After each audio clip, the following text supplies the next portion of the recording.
Mene Otca i Syna i Svätého Ducha. Drahí bratia a sestry, dnešné evanjelium hovorí o dvoch posadnutých démonmi, ktorí sa Kristovi postavili do cesty. Boli veľmi zúriví a všetci sa ich báli. Títo dvaja posadnutí žili ďaleko od Boha, preto v blízkosti Krista pociťovali strašné mučenie. V podstate démoni, ktorí nad nimi mali moc, kričali, aby ich Kristus nemučil. Prosili ho, že keď ich vyháňa, nech im aspoň dovolí vojsť do čriedy sviň, ktorá sa pásla nedaleko. Isus im to umožnil a celá črieda sa rozbehla do vody, v ktorej zahynula. Takýmto spôsobom Kristus zachránil posadnutých mužov. V súčasnosti ľudia nedokážu pochopiť existenciu a zlobu diabla, ktorý sa prejavuje útokmi na dušu človeka. Preto Boh občas dovolí, aby diabol vošiel aj do tela človeka. V dnešnom evanjeliovom čítaní vidíme, ako Boh dovolil démonom vojsť do čriedy sviň, ktorá sa rozbehla do vody, aby ľudia videli prejav ich zúrivosti. Démoni by celkom zničili ľudí, ak by ich nezastavila Božia moc. Stretnutie Krista s dvomi posadnutými bolo na jednej strane odhalením skutočnej tváre a skutkov diabla, a na druhej strane prejavením Kristovej moci. To, čo sa udialo v krajine Gadarčanov, poukazuje na skutky diabla i na skutky Isusa Krista. V tejto súvislosti je dôležité hĺbšie sa zamyslieť nad skutkami diabla, pretože dnes mnohí ľudia prezentujú hriech ako prirodzenú vec a neuvedomujú si, že hriech je stavom proti prirodzenosti. Diabol veľmi nenávidí človeka i celé Božie stvorenie, preto podnecuje myšlienky proti Bohu i proti blížnemu, čím do veľkej miery ovplyvňuje rozhodnutia človeka. Diabol by chcel zničiť celé ľudstvo, ale nedokáže to, pretože Boh mu to nedovolí. Niektorí ľudia tvrdia, že diabol je len zosobnením zla. Iní sú presvedčení, že kresťania si vymysleli predstavy o diablovi a všade vidia démonov, preto sa vysmievajú z existencie diabla. Apoštol Pavol v liste Židom jasne hovorí, že Boh sa stal človekom, aby smrťou zničil toho, ktorý mal moc nad smrťou, teda diabla. Túto pravdu potvrdzuje aj apoštol Ján vo svojom liste, keď hovorí: Boží syn sa zjavil preto, aby zničil diablové skutky. Podľa učenia pravoslávnej cirkvi diabol nie je zosobnením zla, ale osoba, ktorú Boh stvoril ako anjela. Keď tento anjel stratil spoločenstvo s Bohom, stal sa temným duchom, diablom. Konečné zničenie moci diabla sa uskutoční pri druhom príchode Isusa Krista. Evanjelium svedčí o tom, že diabol je osoba, teda bytosť, a že jeho skutky sú zničujúce pre celé stvorenie. Démoni vstúpili do tiel dvoch ľudí, ktorí boli posadnutí. Osobne sa rozprávali s Kristom, prosili ho, aby im dovolil vstúpiť do sviň, a keď im to dovolil, celá črieda sviň sa rútila dolu svahom do mora a zahynula vo vode. Diabol ako osoba má slobodnú vôľu, ktorú Boh dal všetkým anjelom i všetkým ľuďom. Slobodnú vôľu Boh neberie späť. To znamená, že neničí slobodu rozumových schopností, rozumových bytostí, teda aj človeka, aj anjelov. Práve preto necháva diabla, aby konal zlo, pretože je slobodnou osobou, ktorá sa vďaka slobodnej vôli môže slobodne rozhodnúť. Na druhej strane Boh ohraničuje ničiteľskú moc diabla.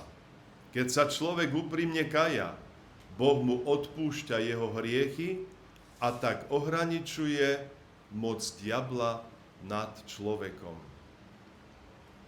Zamyslíme sa nad tým, že hoci Boží syn svojou smrťou na kríži porazil všetkých démonov, kresťania ich rôznymi mágiami vyzdvihujú a presadzujú ako triumfálnych víťazov.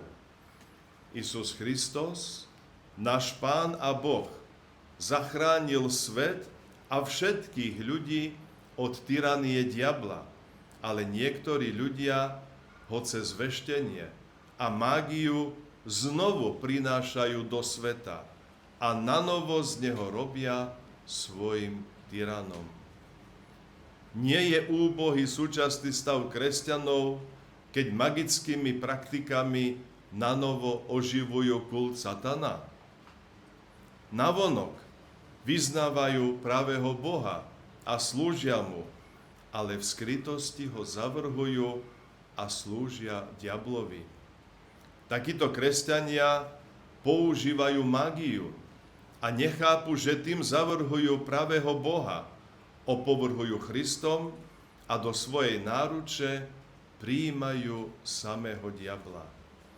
Horko zaplačme, ak sme sa nevedome dopustili takéhoto konania.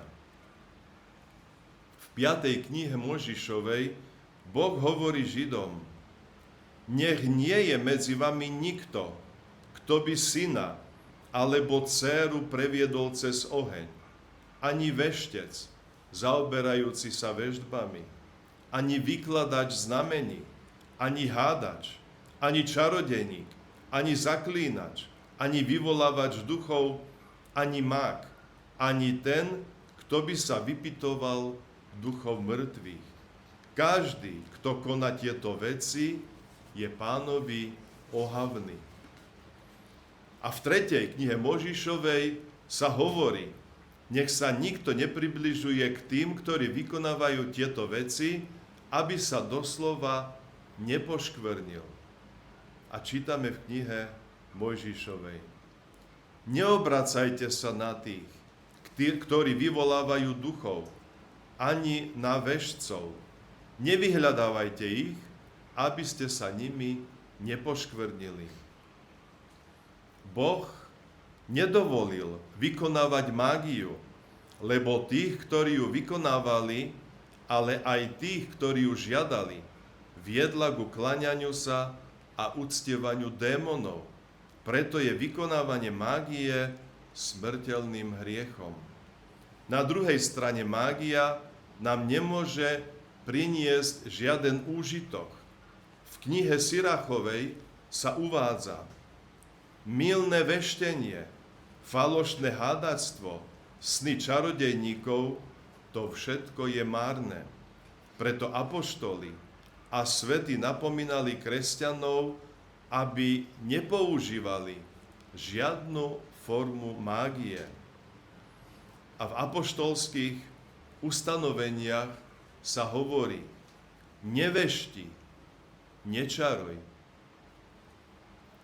Spomeňme si na to, čo sa nás pri Svetom krste pýtal kňaz.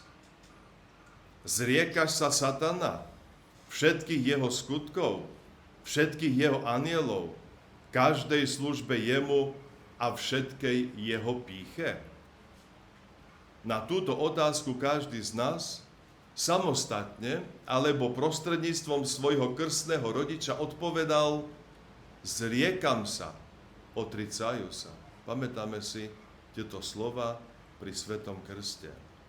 To znamená, že pri krste sme sa zriekli nielen satana, ale aj všetkých jeho skutkov, jeho slávy a pýchy, ale hlavne toho, aby sme mu slúžili. Čo znamená slúžiť satanovi? Znamená to veštenie, čarovanie, bylinárstvo, astrológia, ochranné talizmany, amulety, predpovedanie budúcnosti a podobne. Pri druhom príchode Krista budeme súdení za to, či sme dodržali sľub, ktorý sme dali pri krste. Ak ho nedodržíme a pôjdeme za veštcami, ktorí sú služobníkmi diabla, zradíme Isusa Krista. Stále pamätajme na slova: zriekam sa ťa, Satan, všetkých tvojich skutkov a každej službe tebe. Chráňme sa pred každou formou mágie.